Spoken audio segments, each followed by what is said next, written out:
Hello friends, this is C A Suraj Jhunjhunwala. कैसे हो आप लोग? मैं उम्मीद करता हूँ आप लोग बहुत बढ़िया हो। जिस भी फील्ड से बिलोंग करते हो आप लोग बहुत बढ़िया कर रहे हो, और मैं इसके साथ ये भी उम्मीद करता हूँ आप अपने अपने घरों में रह रहे हो, हाइजीन का ध्यान रख रहे हो, सोशल डिस्टेंसिंग भी मेंटेन कर रहे हो। साथ में मैं भी बता दूँ, मैं भी बहुत बढ़िया हूँ। और इस वीडियो में हम डिस्कस करने वाले हैं स्टडी प्लान फॉर नवंबर 2020। अगर आप जो भी लेवल के स्टूडेंट हो, फाउंडेशन या आईपीसीसी इंटरमीडिएट और फाइनल के स्टूडेंट हो, तीनों के एग्जाम्स काफ़ी पास में आ चुके हैं। अगर आप नवंबर 2020 में अपियर होने वाले हो, मई 2020 का एग्ज़ाम तो कैंसिल हो गया था, तो जो भी मई 20 वाले स्टूडेंट्स थे उनके लिए भी उतना ही हाई टाइम है जितना नवंबर 2020 वाले स्टूडेंट्स के लिए था। सो विदाउट वेस्टिंग टाइम हम लोग डायरेक्टली अब स्टडी प्लान में जाते हैं। तो मैं स्टार्ट करूँगा फाउंडेशन स्टूडेंट्स के लिए। फाउंडेशन स्टूडेंट्स के लिए स्टार्ट करने से पहले मैं थोड़ा अपने बारे में बता दूं कि फाउंडेशन स्टूडेंट्स के लिए मैं काफ़ी ज़्यादा रेलिवेंट हो जाता हूँ in terms of study plan. मैंने कुछ ऐसा प्लानिंग किया था, बहुत ज़्यादा एक्स्ट्रा ऑर्डिनरी नहीं था, बट जो मैंने प्लानिंग किया था उसके वजह से उस टाइम का ऑल टाइम हाईएस्ट मार्क्स आया था। इवन इंडिया में तो मेरा हाईएस्ट था ही, और उससे पहले जितना मार्क्स मैंने स्कोर किया था उतना मार्क्स किसी ने हिस्ट्री में स्कोर नहीं किया था। That was 195 marks out of 200। सो उनको लिए काफ़ी रेलिवेंट हो जाता हूँ कैसे प्रिपेयर करना चाहिए। सो स्टार्ट करते हैं। तो अभी के कॉन्टेक्स्ट में आपका न्यू सिलेबस में 4 सब्जेक्ट्स है, and it is partially objective and partially subjective. तो सबसे पहले एक टिप देता हूँ कि आपका जो भी ऑब्जेक्टिव पोर्शन है वो आपका एकदम झकास होना चाहिए। मतलब आपने बहुत अच्छे से अटेम्प्ट करना है उसको, तो उसमें तो आपने 100% मार्क्स एनकैश करने का ट्राई करना है, क्योंकि वो मार्क्स में कोई भी बायसनेस नहीं होता है। जो आप अगर सही करोगे तो उसमें सही मार्क्स मिलेंगे, और गलत करोगे तो ऑफकोर्स जीरो। ठीक है। So those portion should be very very very polished. उसके लिए आपका क्या होना चाहिए, आपका चैप्टर्स थॉरली पढ़ा हुआ होना चाहिए, आपको की टर्म्स आपको अच्छे से याद होने चाहिए, आपकी कॉन्सेप्चुअल क्लैरिटी बहुत अच्छे से होनी चाहिए। ठीक है। So that goes on objective. Now talking about subjective portion, of course that is also बहुत इंपॉर्टेंट। सो उसके लिए आपको मैटर करता है कि आपको अच्छे मेमोरी टेक्निक्स वगैरह आपको डेवलप करने पड़ेंगे। आपके पॉइंट्स, आपको नंबर ऑफ पॉइंट्स सारे याद होने चाहिए। Apart from your conceptual clarity, आपका याद करने का कैपेसिटी होना चाहिए, जो आप कैरी कर रहे हो एग्जाम में, वो भी बहुत रेलिवेंट है। ठीक है। तो ये चीज़ होता है कि आपका प्रिपरेशन पॉइंट ऑफ व्यू से। नाउ आप स्टडी प्लान कैसे करोगे? आज के डेट में आप बैठे हो, आपके पास 3 महीने हैं। मैं अभी बता दूं कि अब मैं ऐसे वर्स्ट केस सिनेरियो से डिसाइड करता हूँ।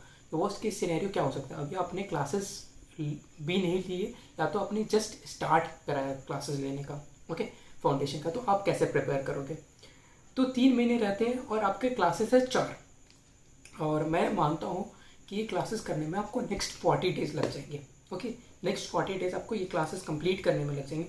तो आप थॉरली क्लासेस करो 40 दिन में, और आई वुड रादर रिकमेंड आप 40 दिन को 50 डेज पे ले जाओ। ये 50 डेज पे क्लासेस को ले जाओ, और इसमें आप जब 10 डेज एक्स्ट्रा ले रहे हो तो कैसे उसको करोगे?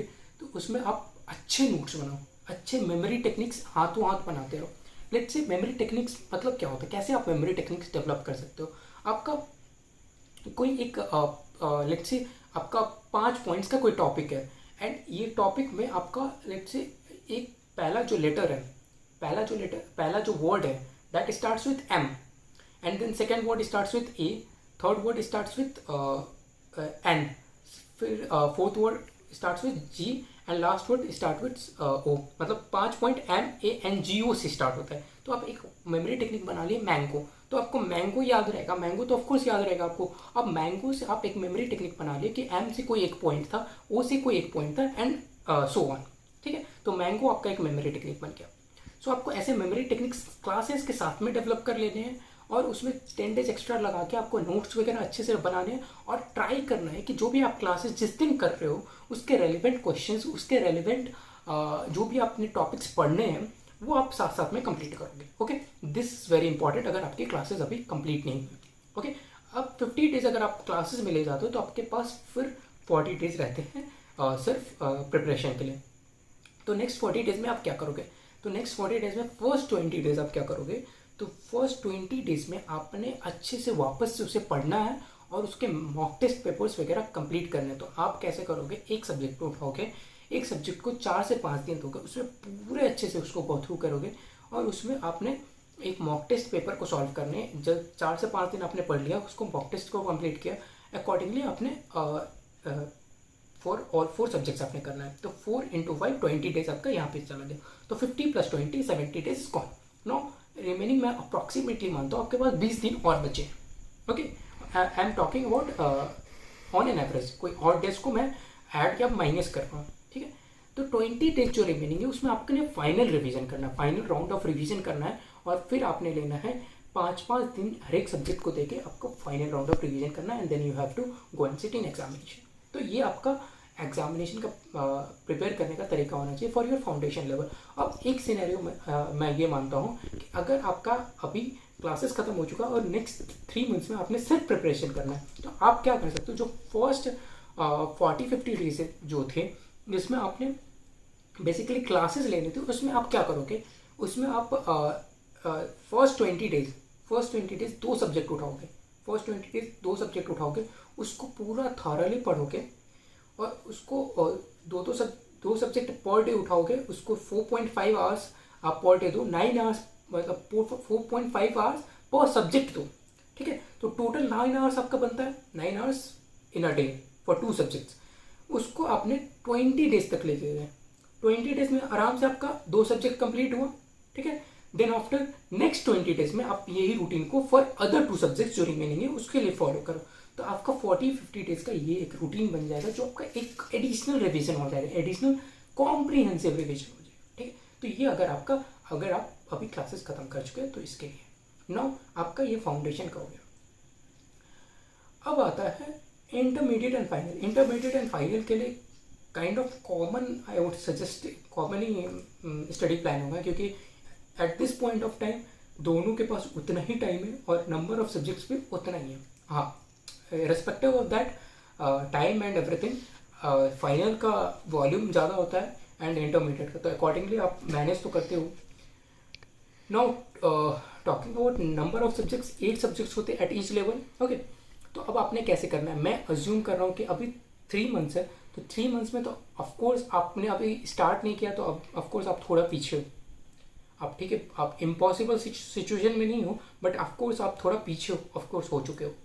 अगर आपने ऑलरेडी स्टार्ट कर चुका है और आपने 50% रिवीजन ऑलरेडी ख़त्म कर लिया है, तो आप कैसे करोगे। तो मैं मानता हूँ कि आप बोथ ग्रुप के लिए अपीयर होने वाले हो और आपने एक ग्रुप का अभी तक रिवीजन कंप्लीट कर लिया है, और आपने जो एक ग्रुप किया है आपको लग रहा है उस जो आप स्टडी प्लान फॉलो कर रहे थे that was not efficient enough, ठीक है।